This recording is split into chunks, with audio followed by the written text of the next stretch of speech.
आरोपी वाल्मिक कराड याची सर्व स्थावर मिळकत चल आणि अचल हा जप्तीचा जो आम्ही सरकारतर्फे अर्ज दिला होता त्याला आज वाल्मिक कराडने न्यायालयात वकिलांच्या मार्फत उत्तर दिलेलं आहे।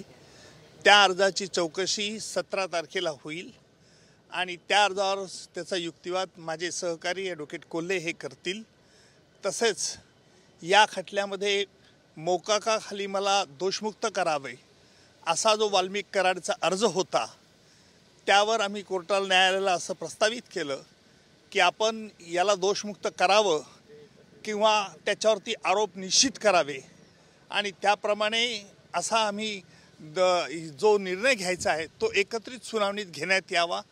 अर्थात त्यावरती न्यायालयाने आणि अर्थात बचाव पक्षांच्या वकिलांची हरकत असल्यामुळे बचाव पक्षांच्या तर्फे असं सांगण्यात आलं की प्रथम दोषमुक्तीतून त्याला मोकाखातून त्याला मुक्त करावं, या अर्जावरती चौकशी व्हावी, त्याला आम्ही हरकत नाही असं म्हटलं आणि म्हणून आता वाल्मिक कराडला मोकाच्या तरतुदी लागू होतात किंवा कसं यावरचा 17 तारखेनंतर युक्तिवाद होईल। त्या दरम्यान 17 तारखेला जे काही अर्ज न्यायालयात प्रलंबित होती त्यावरती युक्तिवाद आणि न्यायालय त्यावरती निर्णय येईल।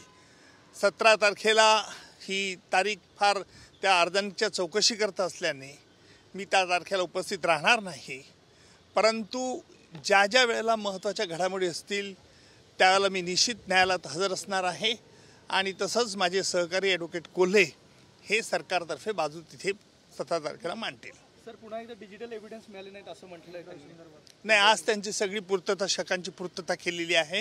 न्यायालयाला फक्त त्याच्यावरती ऑर्डर्स करायचे आहेत। न्यायालय ते आता 17 तारखेला दोन्ही पक्षाचं ऐकून त्यावरती ऑर्डर्स करेल। सध्या तरी त्यांनी फक्त वाल्मिक कराडनेच मोकाखाली मला दोषमुक्त करावे अशा तऱ्हेचा अर्ज आहे। त्याला न्यायालयाला आम्ही प्रस्तावित केलं होतं की दोघा अर्जांची सुनावणी म्हणजे जो आम्ही आरोप त्याच्यावरती ठेवू इच्छितो सुनावणी घेण्यात यावं। बचाव पक्षाने त्याला हरकत घेतल्यामुळे प्रथम वाल्मिक कराडला दोषमुक्त मोकामधून करावी किंवा नाही या संदर्भात चौकशी होईल।